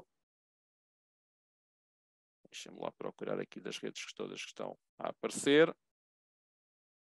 E quando o meu vizinho se liga à rede, foi apanhado aqui o tal handshake. Portanto, o tal processo de identificação de uma rede, quando eu me autentico, foi apanhado aqui neste momento. O que é que eu posso fazer com isto? Eu tenho aqui uma série de ficheiros. O ficheiro que eu capturei e que me interessa é este, é o captura. Eu agora vou fazer o seguinte. Vou tentar descobrir qual é que é a password. E para descobrir qual é que é a password, eu vou utilizar um ficheiro que eu tenho neste computador com 14 milhões de passwords, que não são as passwords que o professor Henrique nos ensinou a fazer. São passwords tipo palavras. Algumas mais complexas que outras, mas são palavras. São 14 milhões de passwords. Esse ficheiro está aqui numa pasta, meio que escondido. Tem um nome catita, que é o Rockio TXT. E nós vamos ver se conseguimos descodificar a palavra. Ele vai testando palavras atrás de palavras, demorará mais tempo ou menos tempo de acordo com o meu processador, e reparem, acabamos, obviamente porque isto foi feito para ser mais rápido, de descobrir que a palavra desta rede é untouchable, que é obviamente uma má password, ou seja, ponto 1, isto não vai acontecer sempre, se nós seguirmos as indicações do professor Henrique, isto não iria acontecer porque a palavra seria mais complexa, mas é uma boa ideia trocar as nossas palavras de rede em casa de vez em quando e apostar em palavras passes, ou melhor, em redes, em passwords de rede, um bocadinho mais elaboradas. Se vocês gostam destas atividades, o IFP, só para puxar aqui a brasa um bocadinho à sardinha, tem bons cursos nesta área, cursos de especialização tecnológica, onde nós aprendemos estas coisas e mais algumas, mas sempre na perspectiva ética. Portanto, eu quero agradecer aqui a oportunidade. Muito obrigado. E se calhar passo a palavra ao Luís. Obrigado. Muito obrigado, Luís. Retirando aqui algumas dicas daquilo que fez, mas vou reforçar o que o Luís acabou de dizer e aquilo que eu disse na apresentação do Luís.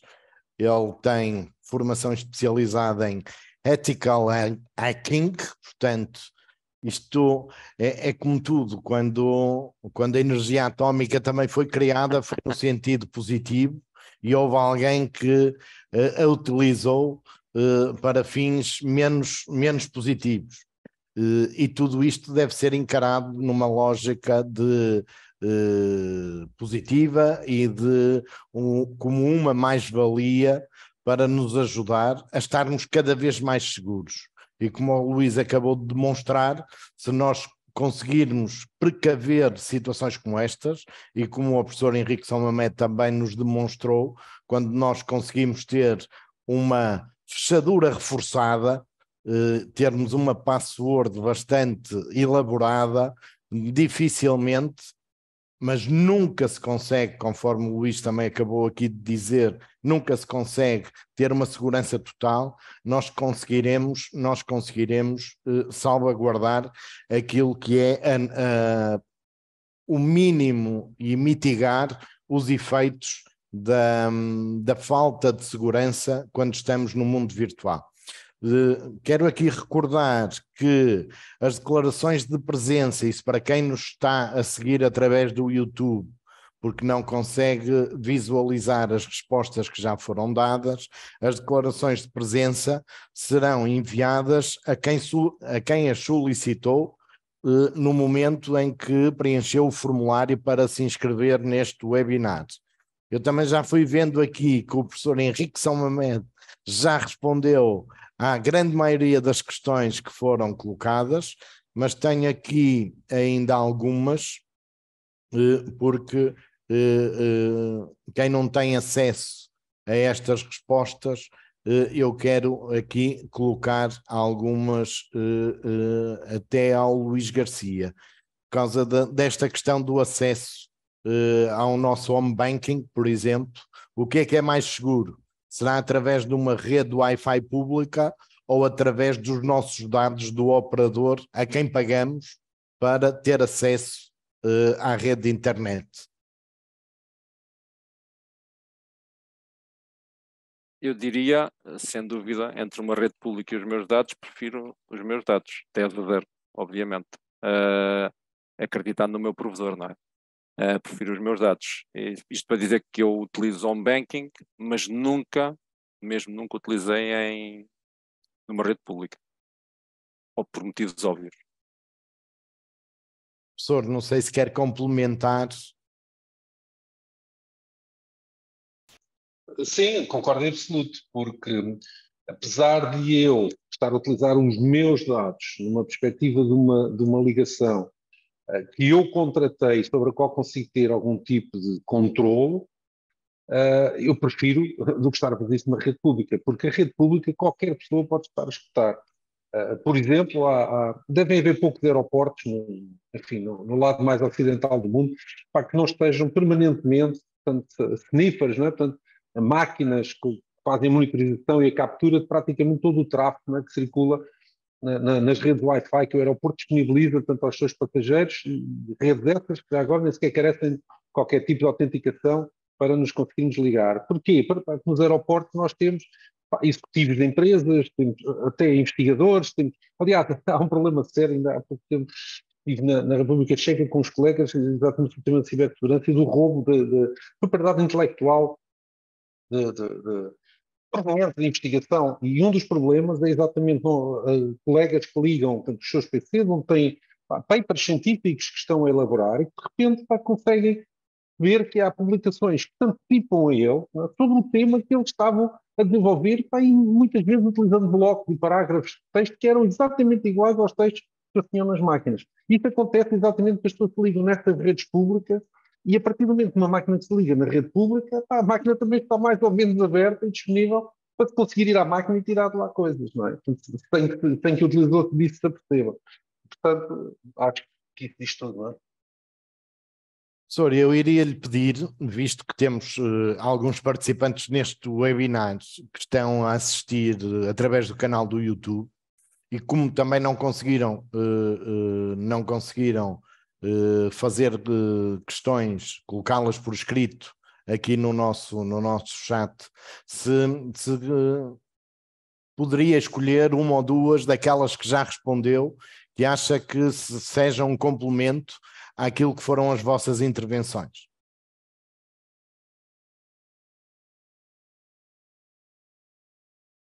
Está sem som, está sem som.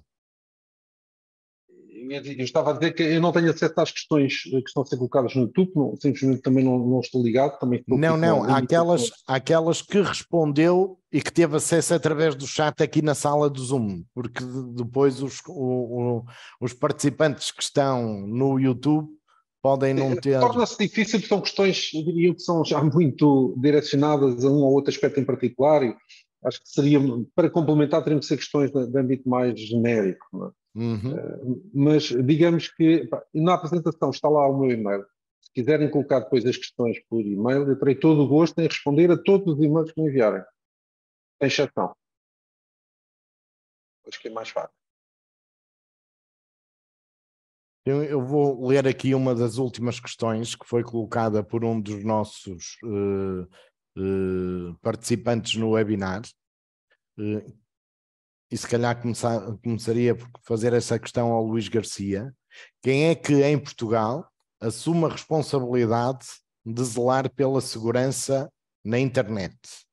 E que eficácia tem essa entidade na concretização da sua missão? Há uns meses, o professor Tribolé afirmava que era dos países mais inseguros do mundo, como vieram a demonstrar vários ataques cibernéticos à SIC, SONAI, laboratórios, etc. Luís, não sei se quer responder. Tem um pouco a ver com o orçamento. Eu acho que uma das grandes questões é o orçamento. As pessoas não levam a sério a cibersegurança. obviamente, como em muitas situações, só depois da casa ser roubada, é que nós colocamos as trancas à porta. O ataque à Vodafone, por exemplo, não querendo aqui utilizar a marca, mas eu pensei que fosse uma espécie de game changer, ou seja, que as pessoas levassem a sério a partir daí, porque a infraestrutura daquela empresa não é uma infraestrutura qualquer. E de repente, eu que sou cliente, fiquei sem o serviço. O problema é que muitas vezes as grandes empresas são afetadas, mas os pequenos e médios negócios também não são melhores. E, aliás, um dos grandes problemas é mesmo as pequenas e médias empresas, os pequenos e médios websites, que são sites que não têm segurança nenhuma, que são facilmente atacados e que depois nos colocam em perigo, às vezes, só por visitar o site. Nós muitas vezes nem temos a noção, e o professor Henrique puxou isso um pouco com aquela questão do streaming gratuito, entre aspas, nós muitas vezes não temos a noção do que é visitar um site e do que é interagir com aquele site, do perigo que estamos a ter. Remete-me um pouco para o século passado, quando havia toda aquela mitologia e verdade em volta do vírus da SIDA. Nós estamos mais ou menos assim neste momento, salvo as devidas diferenças, que é, ao interagir na internet com um website, por exemplo, eu coloco em causa o meu computador. Quem é que em Portugal assume a responsabilidade? Nós temos um Centro Nacional de Cibersegurança que faz o que pode para tentar higienizar a maior parte dos utilizadores, mas eu diria que a responsabilidade não pode ser só dos outros, eu acho que tem que ser mais nossa, é de cada um de nós. Eu acho que nós somos ou devemos ser, os mais responsáveis, que é, na dúvida, não faço. E eu sei, estava a pensar naquela questão que eu gostava muito de testar este software martelado, para não dizer pirateado, mas na dúvida não vou testar, sei lá o que é que vou instalar no meu computador. Prefiro não instalar. Portanto, eu diria que em Portugal, quem devia de assumir a responsabilidade somos cada um de nós. Se me permitem só complementar, eu gostaria de dizer umas palavras. Portugal não é mais nem é menos seguro que qualquer outro país. Ok, era isto que eu gostava, porque eu acho que isso fica um bocadinho patente aqui nesta pergunta, que é a grande pergunta é: será que Portugal é um país onde as instituições estão muito mais expostas para tudo que noutros países? Não tenho ilusões.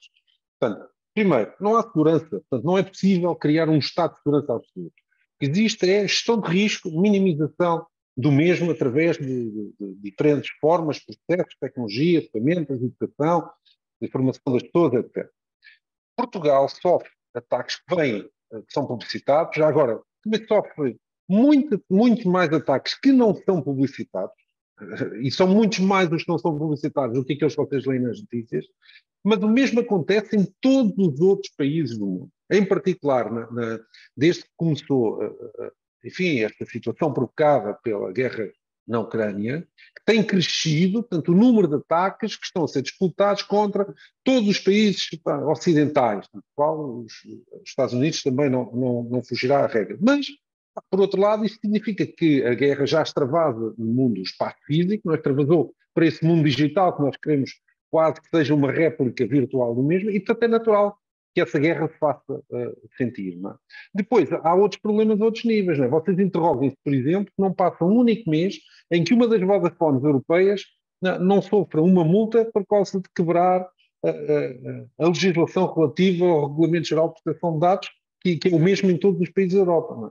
Isso significa que há problemas. E depois, se a cláusula de uma empresa como a Microsoft, é, que oferece serviços de data center com elevadíssimos níveis de segurança, consegue sofrer um ataque, é, que deixa um serviço como o Teams em baixo para toda a América do Norte durante 12 horas, acho que não é preciso adiantar muito mais sobre isso. Não é? Sim, e também me recordo há uns meses a própria Meta e o serviço do WhatsApp também ter ficado em baixo durante horas a fio, não é? Portanto, é isso mesmo que o professor Henrique São Mamed acabou de dizer e o Luís já também. Agora, deixa-me só adiantar que não menos curioso é o facto de existir legislação em Portugal que diz que as instituições públicas devem estar preparadas através da criação de planos de continuidade de negócio e de exato Ricardo, e por acaso eu gostava de fazer um estudo, ou que alguém aparecesse com os números que mostrasse quantas delas é que já estão preparadas mais de um ano depois de publicação da legislação que as obriga a isso. Que é também uma forma de mitigar os riscos de segurança. Eu posso dar o meu testemunho pessoal. Eu para conseguir trabalhar na rede do Instituto é muito difícil quando não estou mesmo fisicamente ligado à rede. Quando estou em situação de serviço externo, cada vez que tenho que me ligar à rede, são múltiplos sistemas de autenticação, é a utilização de uma VPN dedicada, e muito daquilo que são os problemas que nós ouvimos falar recorrentemente é muito daquilo que quer o professor Henrique Salmamed e o professor Luís Garcia também aqui acabaram de referir, que é nós facilitamos imenso naquilo que é os serviços gratuitos. E pegando nisto, nos serviços gratuitos, ia eu fazer uma questão aos dois.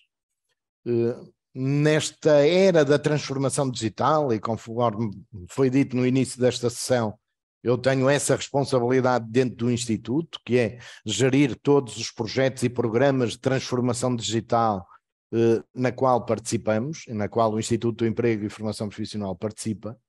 Eu faço parte de alguns grupos de trabalho, inclusive no acompanhamento dos investimentos que estão a ser realizados no âmbito do BRR, e temos muitos investimentos na ótica da proliferação do acesso à internet, com, por exemplo, uma medida como os bairros comerciais digitais, em que muitas câmaras municipais, muitas juntas de freguesia dão acesso aos seus territórios, dão acesso livre à rede de internet. Já não é só a rede pública de um centro comercial, já estamos a falar de uma rede pública que tem 1 km², 2 km², 3 km².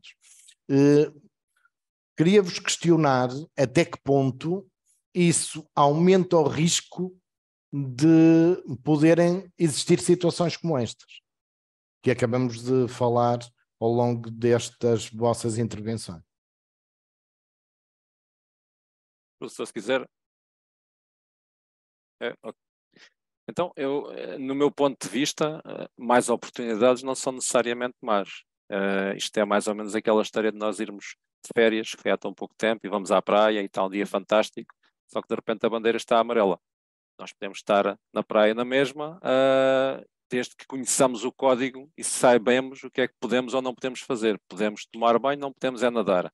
Portanto, eu acho muito bem e julgo que aquela ideia de que toda a gente tem acesso não é necessariamente verdade. Em termos globais, então, ainda é pior, mas eu julgo que oportunidades são necessárias, tem é que se dar a devida preparação às pessoas. E chama aqui a atenção para uma coisa simples, que é: ninguém conduz um carro, ou pelo menos legalmente, sem ser habilitado por um curso. Portanto, vou tirar a carta, depois é que posso conduzir. E mesmo assim, ainda há aquela fiscalização toda das autoridades para eu não passar certos limites de velocidade. Qualquer pessoa coloca as mãos num computador, tornando isto assim um bocadinho mais, de linguagem mais simples, mais meio irónico, qualquer pessoa coloca as mãos num computador e é obrigada a avançar para um computador sem ter a mínima noção dos perigos que corre. E hoje em dia, muito, muito, muito pior depois da pandemia, nós tivemos de dar passos em frente que foram verdadeiramente passos no escuro, porque eu não tinha propriamente noção. Eu estou a utilizar, e o colega Luís referiu aqui que a questão da VPN para proteger o acesso à rede do Instituto, e sim, é uma camada de segurança, mas primeiro, muitas colegas que tiveram que fazer teletrabalho não estavam propriamente preparados para fazer teletrabalho. E junto à questão de haver mais oportunidade, eu acho que tem que haver uma maior aposta na formação e na preparação. Nós, falo do espaço que conheço, há sempre aquela ideia que as pessoas são obrigadas a fazer por iniciativa própria, mas não é assim. Portanto, não se pode depois dizer: o culpado foi os meus funcionários, sacanas, os colaboradores, passam os sacanas. Não foram preparados, não lhes deram a devida preparação, no mínimo dos mínimos, formação, antes de colocar as pessoas a interagir com o mundo que não estão preparadas. E atenção, eu falo por mim, eu já sou de uma geração que era analógica. Não é? Havia, no meu tempo, ia-se a Las Vegas, eu nunca fui, mas ficava lá tudo em Las Vegas, e agora já não, de facto. É preciso que as pessoas sejam preparadas para isso. Os mais jovens que já trazem um update, mas mesmo assim a formação continua a ser necessária. Eu acho que a educação é fundamental, e o surgimento de maiores oportunidades, os bairros digitais, eu acho que é uma boa aposta. Não pode ser feito de forma sincronizada daquilo que seja uma atenção especial na educação dos utilizadores. Eu acho que passa muito por aí. Muito bem. Professor, não sei se quer também... Sim, eu gostava de frisar aqui um aspecto que o Luís referiu, mas para mim talvez o aspecto mais importante é a formação. Eu acho que todos os cidadãos deviam, hoje em dia, a partir do momento que pedem para terem instalado em sua casa um acesso à rede, ou que têm um cartão de telemóvel com acesso a dados que os permite ligar à rede, quase que deveria haver uma obrigatoriedade de terem que frequentar um curso básico de cibersegurança para o cidadão comum, ou qualquer coisa dentro desse género. Não é que estes cursos não existam, existem, inclusive é a própria Universidade Aberta, tem um curso de curtíssima duração sobre isso, mas eu acho que a educação de cada um de nós é muito importante. E a tomada de consciência do que estamos efetivamente a fazer. Portanto, aquilo que nós tomamos atenção no mundo físico, relativamente às ações, devemos ter exatamente a mesma atenção, se não mesmo redobrada, quando se trata do mundo e do espaço digital. Porque muitos dos problemas de segurança das organizações não são por falta de procedimentos, não são por falta de metodologias aplicadas, não são por falta de uma arquitetura de segurança, não são por falta de ferramentas que forçam essa arquitetura de segurança, são depois por pequenas atitudes que alguns dos colaboradores tomam, assumem e que provocam disrupções de forma gigantesca. Eu não vou divulgar aqui nomes, mas uma empresa na qual, enfim, colaborei na situação para que sofreu um ataque de ransomware porque um colaborador, portanto, em casa, fez um download a partir de um determinado site pirata, e esse site pirata trouxe um malware para o seu PC, no dia a seguir, quando o colaborador leva o PC para a rede da empresa e se autentica, perante a mesma ransomware, o malware espalha-se e promove um ataque de ransomware. Portanto, isto são estas pequenas atitudes, não é? Feitas de forma não pensada, depois provocam todos estes grandes constrangimentos. E por mais ferramentas técnicas, por mais enforcement que eu coloque, é impossível garantir uma arquitetura de segurança total. E, portanto, só há uma forma de combater isto. Formação. As pessoas têm que ser formadas, têm que tomar consciência destas situações, desta problemática, quer para a sua vida pessoal, note, quer para a vida da instituição onde profissionalmente exerce. Portanto, isto, para mim, é um aspecto muito, muito importante e fundamental. E então, ainda bem que focaram esse aspecto, porque tenho aqui várias questões sobre que formação, que nível de formação, e acho que estamos aqui em dois patamares diferentes, que é a formação especializada para quem quer e deve ser um técnico de cibersegurança, um administrador de redes que consiga salvaguardar alguns destes aspectos que nós aqui falamos, e também aquilo que é o foco da formação digital de uma forma transversal, seja ela num patamar de cidadania digital, seja ela numa customização daquilo que é a utilização de algumas ferramentas digitais.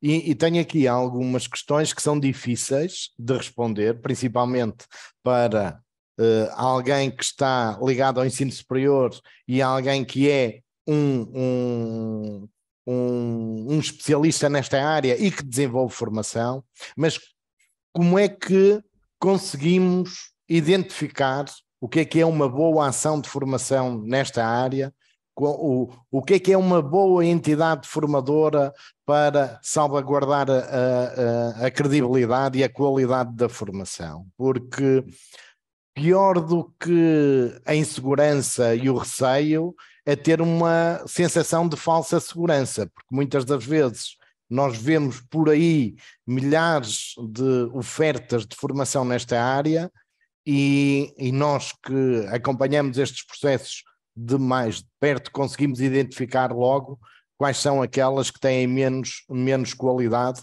e quais serão aquelas que não oferecem a garantia de podermos transmitir alguma confiança e alguns conhecimentos e competências a este mesmo nível. Começava agora pelo professor Henrique. Sim, o cidadão comum deve ter uma formação de tomada de consciência e essa formação, enfim, existe. Eu penso que a NAU oferece essa formação, a Universidade Aberta tem esta formação, provavelmente cursos oferecidos no contexto e no espaço do IFP terão esse cariz, e depois existe, enfim, várias entidades que dão formação na área da cibersegurança e que nos permitem ir progredindo pessoas, enfim, que querem mergulhar um pouco mais nos aspectos técnicos da cibersegurança, até ao ponto, não é, em que se formam hackers de forma ética, portanto, hackers éticos, são aqueles, enfim, dominam as técnicas de hacking, mas utilizam-na do lado bom da força, não do lado mau, do lado negro da força, para fazer atividades de hacking. Mas que importa conhecer as ferramentas, os métodos de ataque, os vetores de ataque, as metodologias que nós temos disponível, os sites, enfim, partilha, porque a partilha aqui de informação é uma das coisas mais importantes no espaço da cibersegurança, e, portanto, também para isso existe a oferta formativa séria no nosso espaço, portanto, em Portugal. Mais uma vez, quer através de cursos que são ministrados na forma dos tais testes, do técnico especialista em segurança informática ou em cibersegurança, mas também há cursos que são ministrados, mais uma vez, a Universidade Aberta tem aqui um conjunto de cursos que permite à pessoa ir progressivamente aprendendo e caminhando no sentido de poder tornar portanto, um verdadeiro especialista, um verdadeiro hacker ético e poder desenvolver isso, mas depois também há, a nível de mestrado e de doutoramento, a possibilidade de desenvolver isso, quer seja ao nível do Instituto Superior Técnico, Universidade do Minho, Universidade de Coimbra, Universidade do Porto, portanto, há uma grande oferta a este nível. Não é um caminho fácil, o Dr. Luís aqui poderá confirmá-lo, porque há 3 coisas que têm que ser dominadas em absoluto no caso de querer ser efetivamente um hacker ético. Portanto, há 3 coisas imprescindíveis. A primeira é conhecer de cor e dominar de forma absoluta o protocolo, a família de protocolos de comunicação TCP/IP, portanto, é fundamental, até porque esse protocolo, essa família de protocolos é a base da comunicação na rede que nós chamamos de internet e que depois está por baixo de todas as outras redes que utilizam outros protocolos, mas acabam por se consubstanciar nesta família, neste stack. Depois temos o conhecimento profundo de, pelo menos, uma linguagem de programação, daquelas que nós, engenheiros, costumamos dizer um bocadinho mais à séria, por exemplo, o C++, é uma linguagem muito importante, conhecer, porque permite-nos lidar com a ligação ao hardware de uma forma mais direta, mais próxima, e, por fim, é preciso um conhecimento muito profundo de sistemas operativos. Profundo ao ponto de eu poder pegar em parte do sistema operativo e modificá-lo, portanto, reescrevendo parte do código mesmo, porque às vezes necessito disso. Com estes 3 conhecimentos básicos, nós temos aqui a base bem estabelecida para podermos começar, portanto, uma verdadeira carreira de hacking, enfim, no nosso espaço. O hacking ético é algo que é feito, como vos disse, portanto, utilizando os mesmos métodos, as mesmas ferramentas que os hackers para tentar criar mecanismos e arquiteturas de segurança. Depois, enfim, do lado negro da força, essas arquiteturas de segurança são testadas, não é? Pelos hackers que tentam fazer a intrusão nas nossas redes. Mas a oferta formativa não falta, portanto, há desde a oferta para o cidadão comum, portanto, existem em várias instituições, até depois poder subir a um nível superior, podemos fazer um doutoramento na área da cibersegurança, se for o caso disso. Luís? Só para completar um pouco, concordo com tudo o que o professor Henrique disse, falar um pouco daquilo que eu conheço mais, eu poderia dizer, sem estar novamente a pisar, mas nós neste momento no IFP temos uma oferta que é mais virada para a prática do que propriamente para a teoria, portanto são cursos que são eminentemente mais práticos, até pela forma como nós nos posicionamos na questão da formação a este nível, são os tais cursos de especialização tecnológica. Eu diria que, para além do conhecimento académico e dos bons cursos que também já vão surgindo um pouco no nosso ensino superior, também seria fundamental para apostar nesta área, investir, infelizmente são algo caras, em certificações. Que certifiquem os nossos conhecimentos. Existem algumas ofertas, eu estava a pensar numa chamada EC Council, que tem justamente uma certificação chamada Ethical Hacking. Não quer dizer que eu vou fazer aquela certificação e tenho um emprego. Aliás, só vale a pena investir se eu estou a pensar a sério em migrar para esta área, e também dizer que para chegar ao Ethical Hacking e para mergulhar assim de forma mais funda na cibersegurança, eu acho que é fundamental gostar de ter paixão por isto e ficar um bocadinho a pensar que vou perder algum tempo, que já perdi mais tempo anteriormente, porque não se chega aqui do nada, tive que fazer um caminho. Eu julgo que todos nós que vamos chegando aqui à cibersegurança e ao Ethical Hacking fizemos um caminho, mais por um lado ou por outro. Eu estava-me a lembrar, eu comecei na programação, mais tarde avancei para os sistemas operativos, depois para as redes. Como é que eu posso ser um bom Ethical Hacker? Tenho que ter conhecimentos de redes profundos. eu tenho que saber como é que uma rede funciona para perceber o que é tráfego normal, o que é tráfego anormal, e isto, obviamente, às vezes olhar para números e letras que aparecem à minha frente, eu tenho que perceber o que é que está ali. Sistemas operativos, e agora puxando um bocadinho mais a brasa aqui à minha sardinha, Linux, sem dúvida. Eu posso ser um bom ethical hacker se tiver conhecimentos do Windows, mas serei muito melhor se tiver conhecimentos de Linux. Existem muitas ferramentas em Linux, e o próprio Kali, que foi a distribuição que eu utilizei, é Linux. Quantos mais sistemas operativos eu conhecer de forma profunda, melhor. É bom eu conhecer Windows e conhecer Linux, mas eu apostaria mais em Linux. Programação, vou ser muito melhor profissional se tiver conhecimentos de programação. Não é fundamental, mas é uma mais-valia. E depois eu acho que é uma questão de mindset também, que é não aceitar que uma porta está fechada e que não se pode abrir. A ideia é, não, se eu aceitar que aquela porta está fechada ou que aquilo é uma parede que eu não posso ultrapassar, à partida já tenho algo a impedir-me de ser um bom pirata ético. Já agora nem toda a gente concorda com a questão do pirata ético, estava a ver aqui no chat também, mas eu sublinho sempre que sou ético, porque eu não quero estar a acabar aqui o seminário e estarem-me a bater à porta e ser a polícia judiciária a prender-me, que seria aborrecido. Então, antes mesmo de passar a palavra à Paula Valente para fazer o encerramento deste webinar, para ver se cumprimos com aquilo que é a definição do horário deste webinar, eu queria também aqui demonstrar que, da parte do Instituto do Emprego e Formação Profissional, nós temos uma vasta oferta de formação no domínio do digital, não só direcionada a jovens e àqueles que fazem cursos de especialização tecnológica, como o Luís Garcia acabou de referir, que é uma formação pós-secundária e que confere o nível 5 de qualificação. Temos programas como o Jovem Mais Digital para jovens até aos 35 anos e que estão na situação de desemprego e que querem ver aumentadas as suas competências e poderem com isso serem reorientados para estas áreas mais ligadas ao domínio do digital, mas também temos, e é isso que está como fundo da minha imagem, e foi também para gerir este programa, e porque existe esta consciência, é que existe um programa de medidas de políticas públicas direcionadas ao aumento de competências ao nível do digital, porque a transformação digital já está a ocorrer, a questão a situação da pandemia foi acelerar este processo de transformação digital, e é um processo de transformação global, não é só em Portugal, não é na Europa, é em todo o mundo, e por exemplo, este programa Emprego Mais Digital 2025, que é direcionado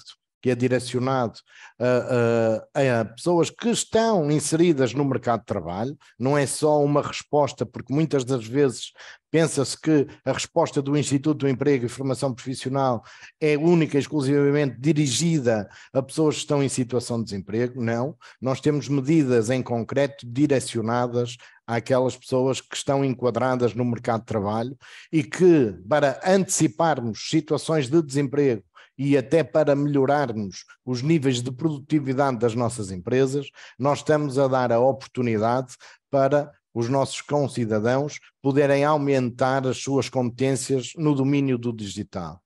E com isso já lançamos duas medidas que vão abranger cerca de 200 mil pessoas em todo o país nos próximos 18 meses, que é a Formação e Emprego Mais Digital, onde cada empresa nos pode solicitar a nós, rede de centros do IFP, ou a um conjunto de mais de 200 entidades formadoras que fizeram candidatura e que estão a ser financiadas por nós, para fazer chegar esta oportunidade de formação de forma gratuita aos trabalhadores das nossas empresas. E no dia 8 de setembro deste ano, abrimos as candidaturas a uma outra medida, que é o Cheque Formação Mais Digital, onde damos a oportunidade a qualquer trabalhador, seja ele trabalhador por conta de outrem, trabalhador independente, empresário em nome individual ou sócios de sociedades unipessoais, de poderem escolher a entidade formadora e a ação de formação que entenderem e depois serem reembolsados até um montante de 750 euros. Portanto, existem as oportunidades, existe a capacidade de cada um de vocês poder escolher a formação e a entidade que melhor lhes garanta aquilo que é o seu aumento de competências ao nível do domínio do digital, e estaremos cá disponíveis sempre para tentar responder da forma mais ágil e da forma mais eficiente possível. Muito obrigado à Universidade Aberta, ao CNQF, e passaria então a palavra à Paula Valente para encerrar este webinar. Obrigada, Luís. Muito boa tarde a todos. Chegamos ao fim de mais um webinar. No final deste evento emerge de facto uma reflexão clara e inegável, é que estamos a navegar por mares digitais em tempos de transformação, de uma transformação rápida e frequentemente também turbulenta. Por isso a cibersegurança torna-se não apenas essencial, mas um pilar sobre o qual construímos o nosso futuro. O mundo digital, todos nós sabemos, não conhece fronteiras. Diariamente somos bombardeados por novas tecnologias, aliás, tecnologias, porque elas não são novas, ferramentas e, por conseguinte, as ameaças vêm. Neste sentido, é crucial lembrar que as tecnologias por si só não são suficientes para garantir um ciberespaço seguro e necessitamos claramente de profissionais capacitados, informados e em constante atualização. Foi isso que vimos ao longo desta tarde e é aqui precisamente também que se encaixa a importância da formação profissional. Porquê? Porque a cibersegurança não é uma área estática. Conforme quer o professor Henrique mencionou e o colega Luís Garcia também, ela é uma área dinâmica e está em constante metamorfose. E para nos mantermos não só à tona, mas à frente desses desafios, a formação contínua dos formadores e em sentido mais lato de todos os profissionais ligados à formação profissional é vital. Conforme aqui foi dito ao longo desta tarde, a formação é a chave para entendermos e anteciparmos os riscos, para devolvermos, quer queiramos, quer não, soluções mais robustas e para cultivarmos uma cultura de segurança digital nas diferentes organizações. Cada um de nós, ao investir na nossa formação e competências, não só estará a garantir para um futuro profissional mais promissor, mas também estará a contribuir para a construção de um mundo digital mais seguro e confiável para todos.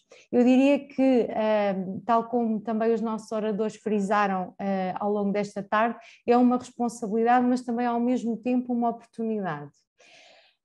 E para não me alongar muito mais, até porque nesta fase do dia também e depois destas excelentes intervenções já não há muito mais a acrescentar, gostaria de agradecer aos excelentes oradores e ao moderador que estiveram connosco durante esta tarde e que com a sua experiência e o seu conhecimento nos ajudaram a refletir sobre esta temática. A organização, em particular a Universidade Aberta, através dos seus centros locais de aprendizagem da região centro, falo de Abrantes, Ancião, Cantanhede, Meda, Porto Mós e Sabugal, e naturalmente ao IFP, mais concretamente ao Centro Nacional de Qualificação de Formadores, do qual orgulhosamente faço parte, que tornaram este evento possível. O agradecimento especial a todos os participantes que são efetivamente e verdadeiramente uma força motriz por trás, não só da evolução da cibersegurança, mas também de todos os webinars que temos levado a cabo. Que este webinar marque o início ou a continuação de um compromisso de todos nós com a formação contínua e a excelência em cibersegurança. Marcamos encontro no próximo webinar que terá lugar no próximo mês de outubro. A seu tempo daremos mais informações através dos locais já habituais e que todos vós já conhecem. Muito obrigada a todos e uma boa tarde.